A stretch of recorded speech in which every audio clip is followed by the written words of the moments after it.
오늘은 다윗의 자녀들이란 제목으로 하나님의 말씀 전하도록 하겠습니다. 오늘날 자녀 교육에 대한 관심이 점점 더 커져가고 있습니다. 그런 반면 자녀들을 교육하는 것이 너무 힘들어서 자녀를 낳지 않으려는 젊은 부부들도 점점 더 늘어가고 있습니다.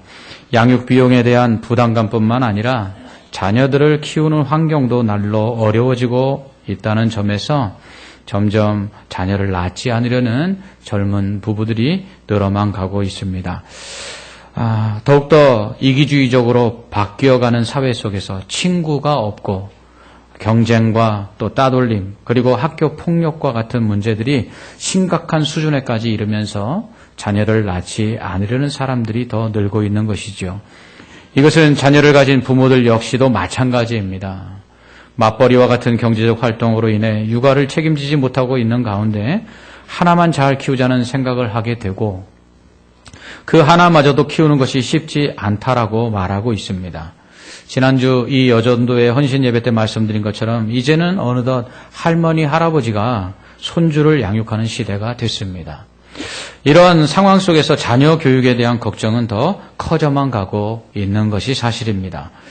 이런 가운데 믿는 부모들은 또 다른 걱정이 하나 더 있지요. 그것은 자녀들의 신앙교육입니다. 믿는 부모들은 자녀들이 학업뿐만 아니라 신앙생활도 잘하기를 바랍니다. 하지만 오늘날 점점 과학적 실증주의 시대 속에서 진화론을 배운 자녀들은 하나님의 존재를 불신하며 천국과 지옥, 심판과 구원과 같은 영적 세계에 대한 관심을 갖지 않고 있습니다.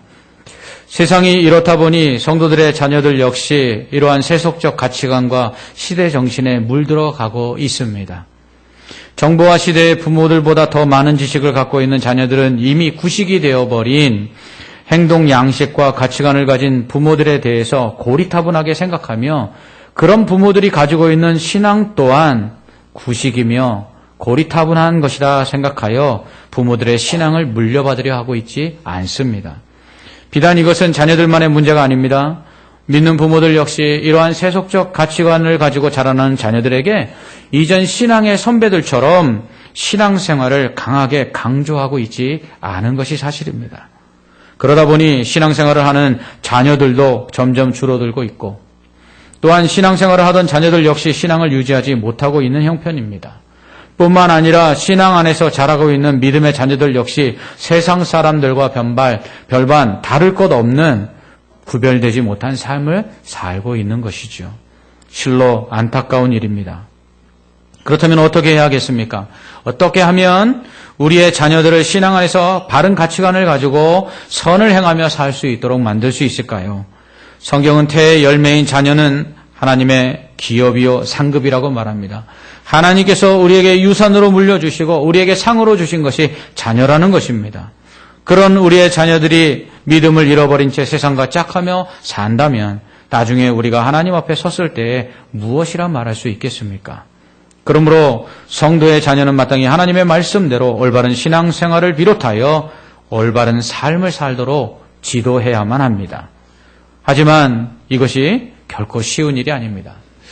성경을 볼 때마다 참 안타까운 것 중에 하나가 믿음의 사람들의 가정에서 자녀들로 인한 심각한 문제들이 발생하고 있다는 사실입니다.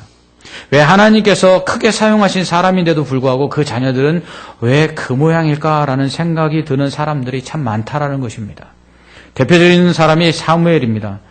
제사장 겸 사사였던 엘리의 두 아들 홈니와 비느하스가 하나님의 제사를 업신여기고 성막에서 봉사하는 여인들과 동침합니다. 이 사실을 알면서도 이런 아들들의 비행을 알면서도 엘리 제사장은 아들들을 제대로 꾸짖지 않습니다. 바로잡지 않습니다. 그로 인해 결국 엘리와 그 아들들은 하나님에게 진노를 받아서 죽임을 당하고요. 그 가문이 망하게 됩니다.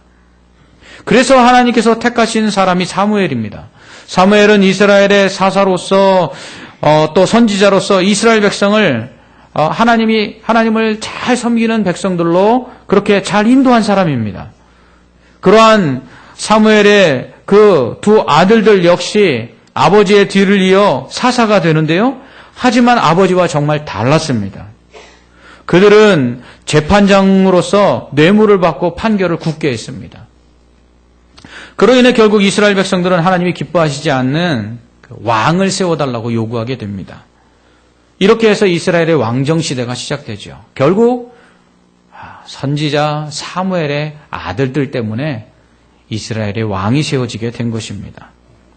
제사장 엘리가 그 두 아들 홈니와 비느하스가 하나님의 제사를 업신여기고 그 성막에서 봉사하는 여인들과 동침하는 것들을 제대로 막지 못하고 제대로 꾸짖지 못하고 제대로 바로잡지 못한 것으로 인해서 그들이 죽은 것을 사무엘은 보았습니다. 하지만 그런 사무엘이 정작 자신의 두 아들의 비행을 막지 못했다는 것입니다. 사무엘뿐만 아니라 성경을 보면서 자녀로 인해 우리를 안타깝게 하는 사람 중에 하나가 바로 다윗입니다.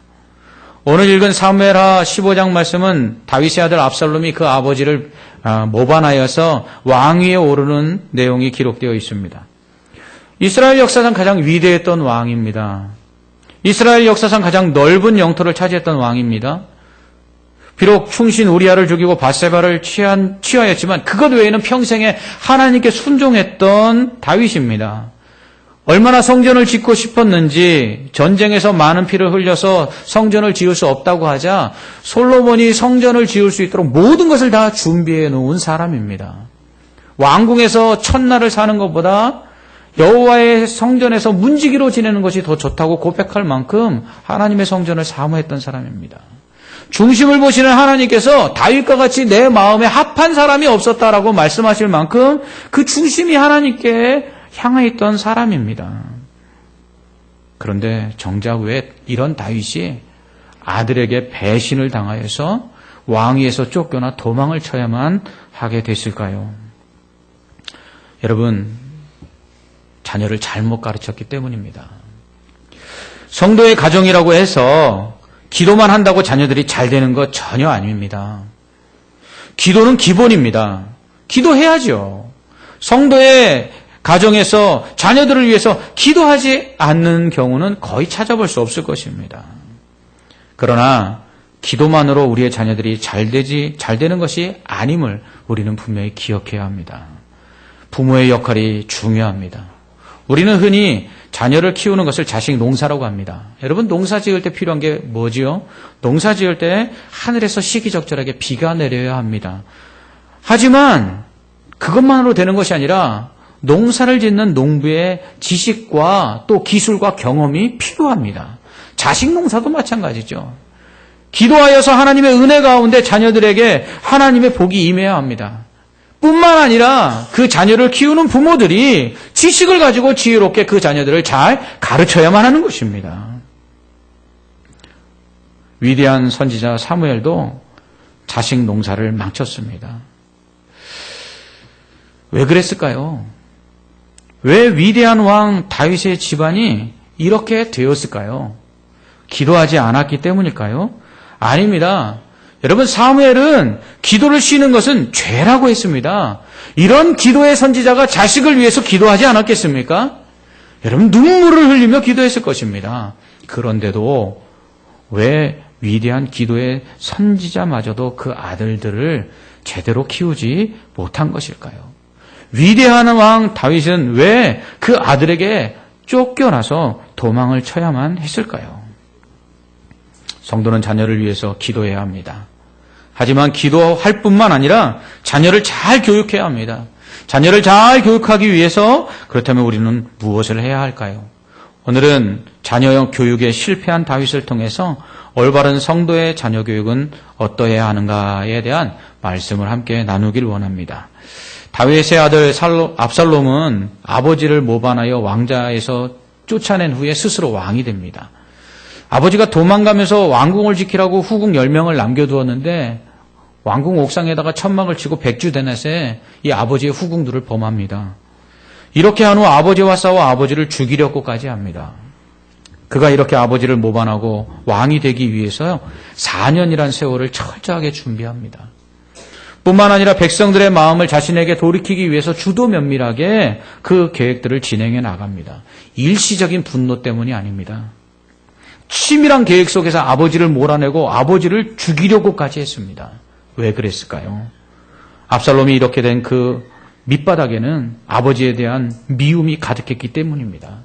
그렇다면 무엇이 압살롬으로 하여금 아버지 다윗을 이토록 미워하게 만들었을까요? 첫 번째로 다윗에겐 아내가 너무 많았기 때문입니다. 다윗에게는 부인이 많았습니다. 사울의 딸이었던 첫 부인 미가를 비롯하여 아히노암, 아비가일, 마아가, 핫깃, 아비달, 에글라, 밧세바, 이렇게 여러 명의 아내가 있었고요. 이들로부터 얻은 자녀들 역시 암논, 길르앗, 압살롬, 다말, 아도니아, 스바랴, 아드르아, 삼무아, 소밥, 나단, 솔로몬, 이렇게 여러 명의 자식들이 있었습니다. 이렇게 많은 아내와 또 그들 사이에서 태어난 자식들 간에 갈등이 생겨날 수밖에 없는 것은 당연한 것이죠. 야곱도 두 아내 레와와 라헬, 그리고 첩 실바와 레아 사이에서 12명의 아들들을 낳았는데 그들 사이에 갈등이 있지 않았습니까? 12이 있다 보니 편애가 일어나고요. 그리고 부모의 편애로 인해서 자식들 간에 갈등이 수반될 수밖에 없고 부인들 간에 싸움이 일어날 수밖에 없었습니다. 다윗 가정 역시 예외는 아니었습니다. 둘째로 압살롬이 다윗을 미워한 이유는 다윗이 간음했기 때문입니다. 다윗과 압살롬 사이의 갈등의 근본적인 원인은 바로 다윗이 우리아를 죽이고 밧세바를 취했기 때문입니다. 하나님은 우리아를 죽이고 밧세바를 취한 다윗을 책망하시죠.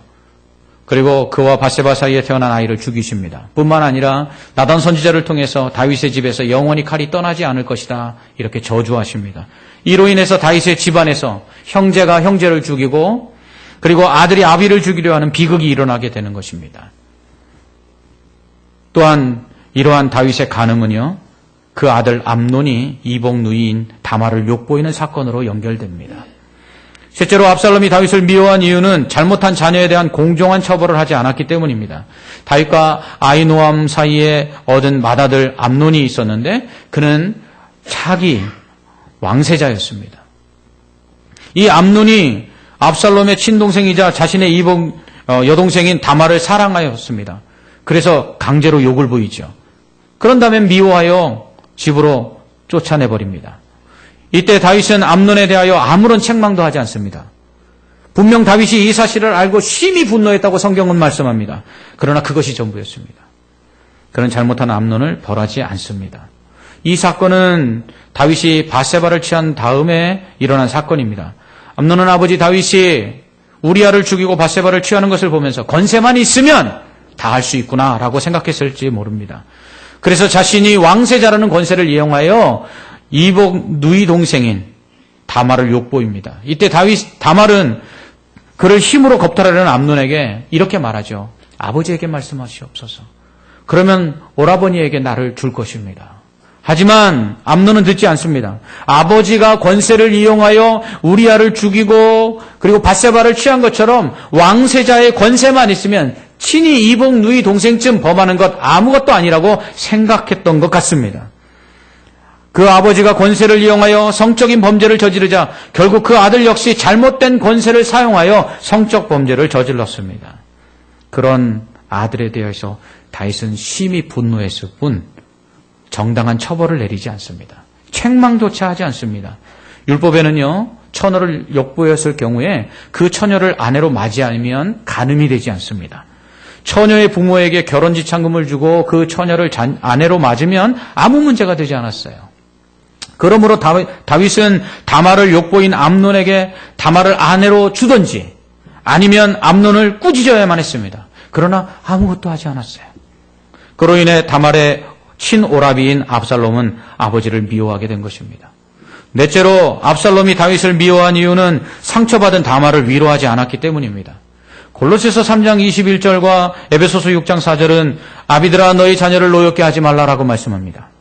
압살롬이 아버지에 대해서 노여워한 이유가 무엇입니까? 그것은 자기의 누이 동생을 욕보인 암논을 책망하지도 않았을 뿐만 아니라 상처받은 다말에 대해서 아무런 조치도 취하지 않았기 때문입니다.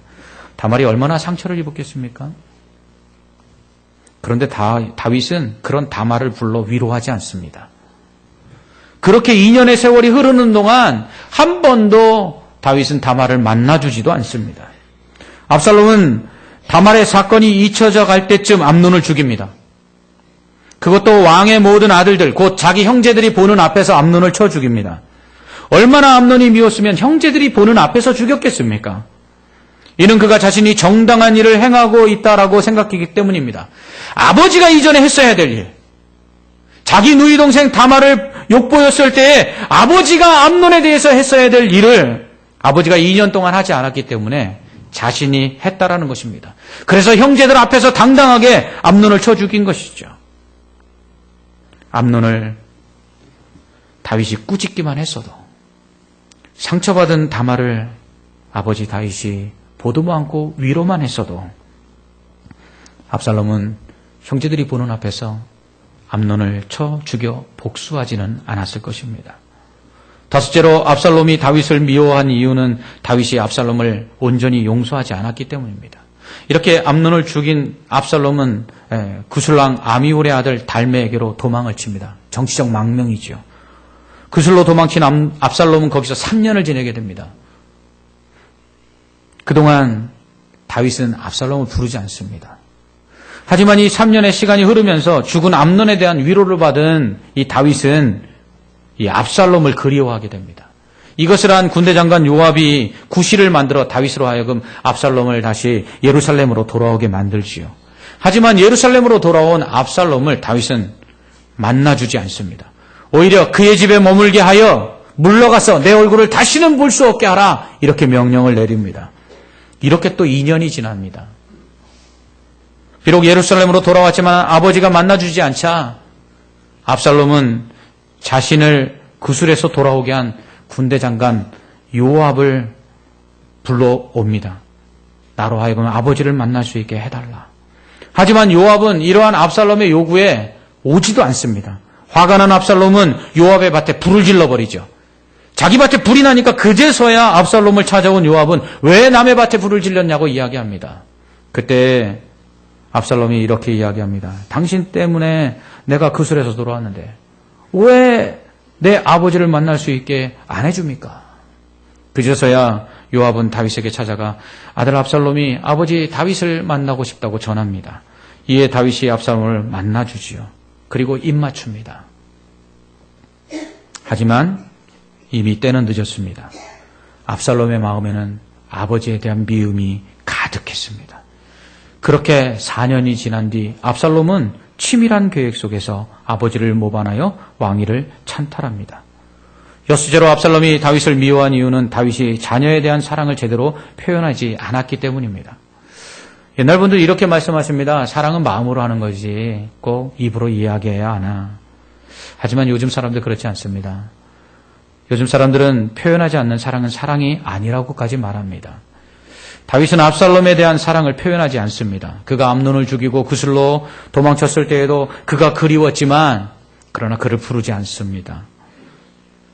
구슬에서 돌아온 압살롬을 2년 동안 얼굴도 보지 않습니다. 그를 모반하고 왕위에 올랐던 그 압살롬이 죽었다는 소식을 들었을 때 다윗은 내 아들 압살롬아, 내 아들 압살롬아 하며 슬퍼합니다. 이 압살롬의 모반으로 인하여 왕에서 쫓겨난 이 다윗을 다시 왕자에 오르도록 하기 위해서 목숨을 걸고 싸웠던 그 신하들 앞에서 그 원수 압살롬이 죽은 것으로 인하여 슬퍼하는 이 다윗으로 인해서 승리의 기쁨도 누리지 못한 채 오히려 다윗이 그토록 사랑했던 아들을 죽인 죄인된 느낌으로 신하들은 얼굴을 들지 못합니다. 이만큼 다윗이 압살롬을 사랑했다면 적어도 그는 압살롬이 구슬로 도망쳤을 때 빨리 불렀어야 되고요. 그리고 예루살렘으로 돌아왔을 때 빨리 만나줬어야 했었습니다.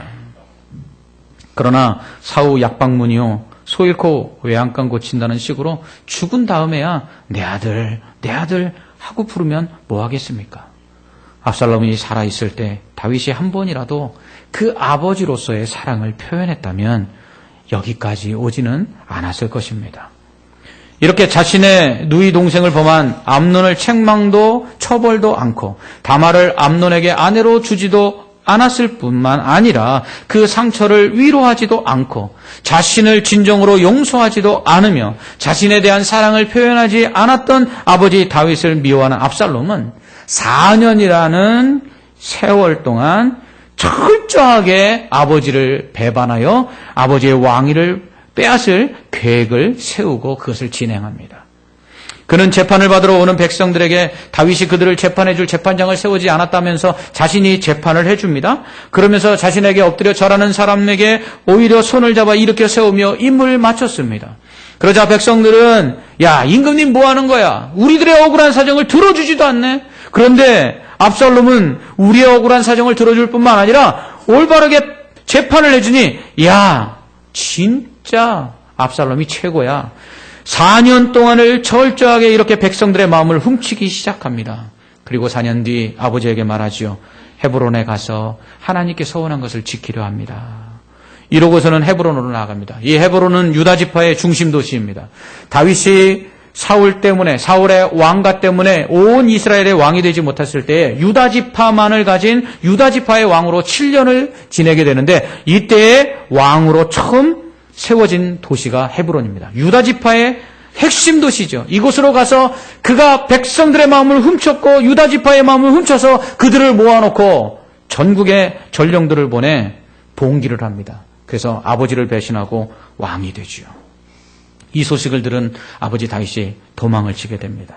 아버지가 도망가고 비인 이 예루살렘 궁궐에 무혈입성한 이 압살롬은 아버지가 성을 지키라고 남겨둔 이 10명의 후궁들을 왕궁 옥상에 데리고 올라가서 백주대낮에 천막을 치고 온 백성들이 지켜보는 가운데 욕을 보입니다. 아버지가 얼마나 미웠으면 이렇게까지 했겠습니까? 바세바를 취할 때 하나님은 나단 선지자를 통해서 내가 너와 내 집에 재앙을 일으키고 내가 내 눈앞에서 내 아내를 빼앗아 내 이웃들에게 주리니 그 사람들이 내 아내들과 더불어 백주에 동침하리라.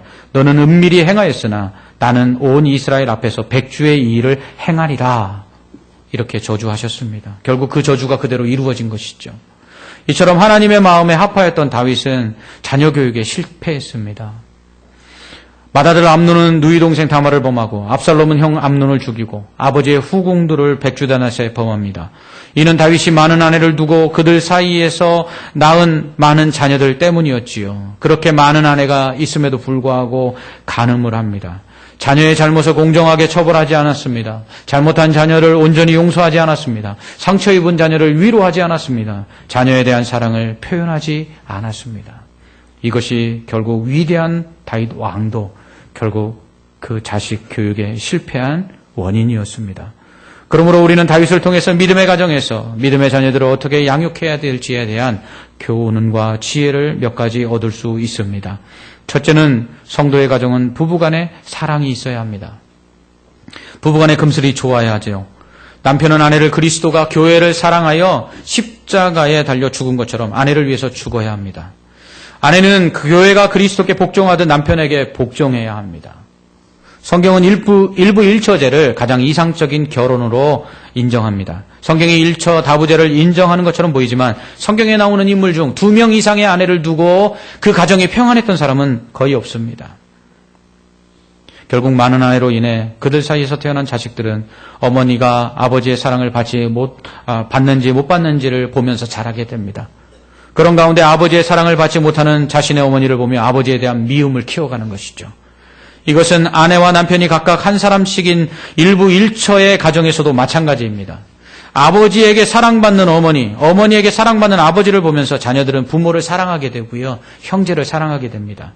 놀라운 것은 아버지가 어머니를 사랑하지 않으면 어머니가 아버지를 사랑하지 않게 되면 가정의 자녀들 역시 그 아버지와 어머니를 사랑하지 않는다라는 사실입니다. 왜 그럴까요? 서로를 사랑하지 않는 부모를 보면서 자녀들 역시 부모는 사랑받을 자격이 없다고 생각하기 때문이라는 것이죠. 만약 아버지가 바람을 피웠을 경우 아버지의 사랑을 받지 못하는 어머니를 자식들이 애틋하게 생각하고 잘할 것 같은데 아닙니다. 아버지의 사랑을 받지 못하는 어머니는 자식들도 사랑하지 않는다는 것이죠. 그래서 남편복 없는 여자는 자식복도 없다라고 말하는 것입니다.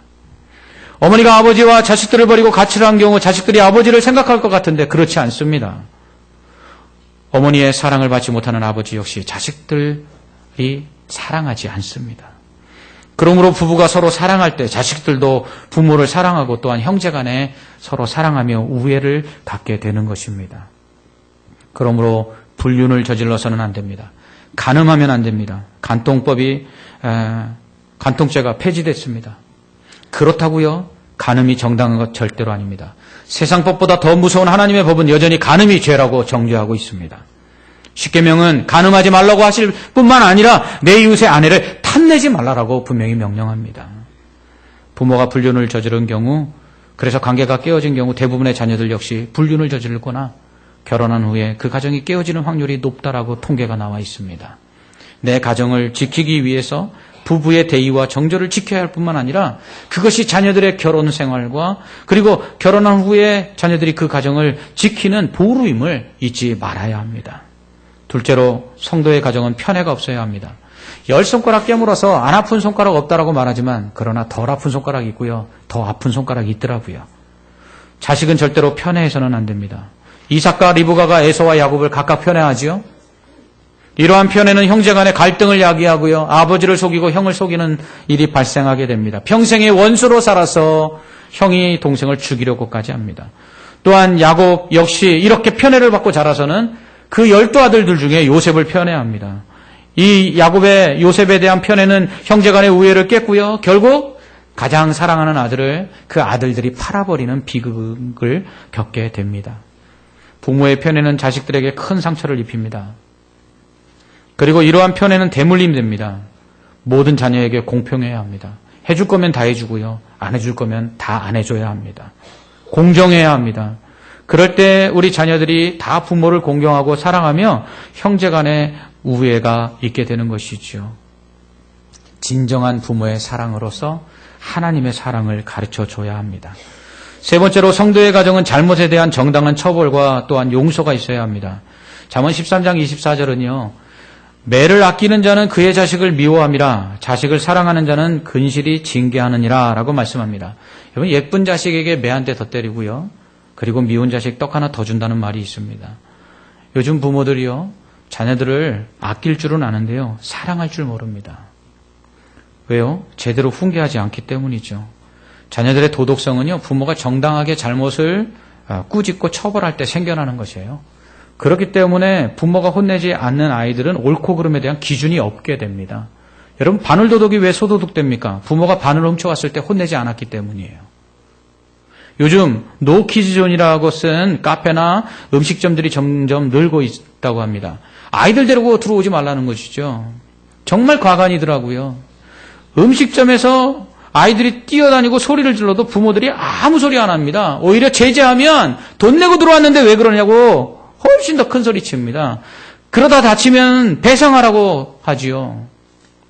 그러니 아이들이 무엇이 옳고 그른지 공중도덕이 전혀 없습니다. 가끔은 유아실에서 아이들이 유리창을 두드리거나 소리를 지르는 경우들이 종종 있지요.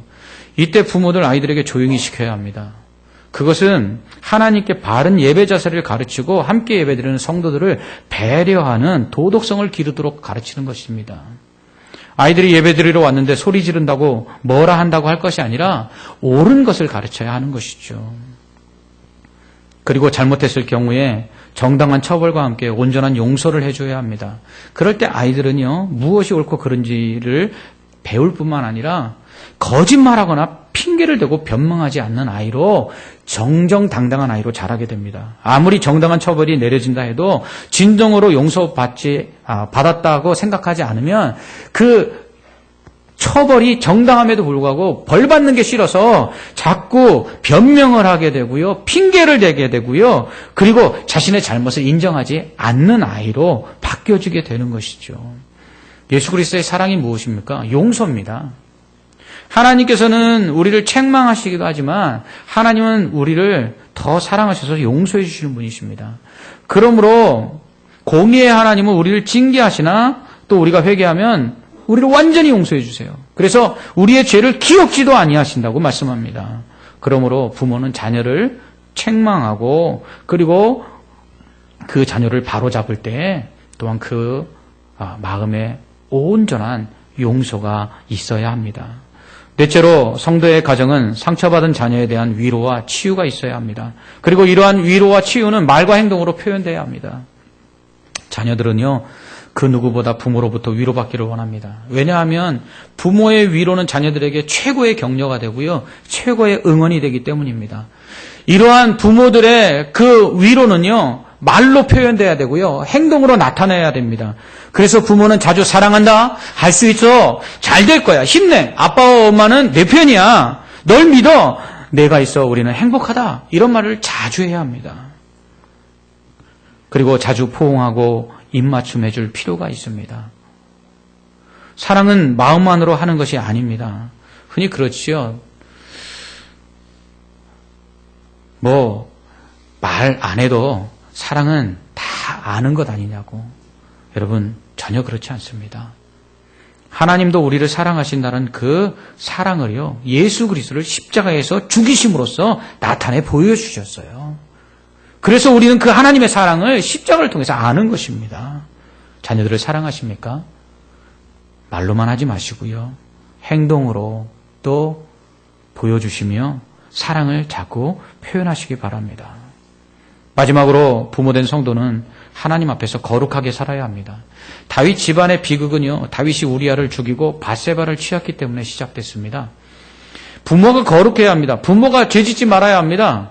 부모가 하나님을 잘 믿고 섬겨야 합니다. 부모가 올바른 신앙을 가져야 합니다. 부모가 올바른 삶을 가져야 합니다. 그럴 때 우리의 자녀들은요, 그런 부모를 보고 신앙을 배우고 바른 삶을 배우고요, 그럴 때 하나님께서 우리의 자녀들에게 의인의 후손들이 받는 복을 주시는 것입니다. 우리에게 주신 태의 열매, 하나님의 기업이요 상급인 우리의 자녀들이 부모된 우리로 인해서 하나님께 사랑을 받고 하나님께 복을 받아야 되지 않겠습니까? 그러려면 부모가 먼저 하나님 앞에서 거룩하게 살아야 합니다. 뿐만 아니라 부모가 그 자녀들에게 공정한 사랑을 베풀어야 되고요, 그리고 잘못했을 때는 정당하게 책망하고요, 그리고 온전히 용서해 줘야 합니다. 뿐만 아니라 그 자녀들을 향한 그 사랑을 날마다 나타내 주어야 합니다. 그럴 때 우리의 자녀들은요, 기도뿐만 아니라 그러한 부모들의 삶과 사랑을 통해서 하나님이 기뻐하시는 아름다운 믿음의 사람과 온전한 신앙의 사람으로서 거룩하게 될 줄 믿습니다. 그럴 때 우리의 자녀들이 주 안에서 잘 될 것입니다. 기도하겠습니다. 하나님 아버지, 위대한 사무엘도 위대한 다윗도 그 자녀 교육에 있어 실패하는 모습을 보며 점점 더 자녀를 양육하는 것이 어려운 이때 우리가 어떻게 자녀를 양육해야 될까 고민하지 않을 수 없습니다. 이럴 때 하나님, 오늘 말씀처럼 먼저 부모된 우리가 하나님 앞에서 거룩하게 하여 주옵시고, 또한 부부간에 사랑하게 하여 주옵시며, 자녀들이 잘못했을 때 공정하게 책망하고 또한 온전히 용서하며 편애하지 아니하고 모든 자녀들을 그렇게 다 사랑하게 하여 주시옵소서. 때로는 자녀들이 부모로 인하여 노여움을 갖고 상처받았을 때 하나님 위로하고 격려하여 세우는 부모들이 되게 하여 주시옵소서. 사랑을 마음에만 품고 잊지 말게 하여 주옵시고, 말로써 행동으로서 표현하여 하나님께서 그리스도를 십자가에 내어주심으로 우리를 향한 하나님의 사랑을 보여주신 것처럼 우리도 그렇게 자녀들에 대한 우리의 사랑을 나타내게 하여 주시옵소서. 그럴 때 우리의 기도를 들으시고 또 우리의 이 자녀들을 바르게 교육하는 모습을 통해서 우리의 자녀들이 주 안에서 잘 되고 믿음 안에서 하나님의 복을 받는 은혜가 있게 하여 주시옵소서. 예수님 이름으로 기도합나이다. 아멘.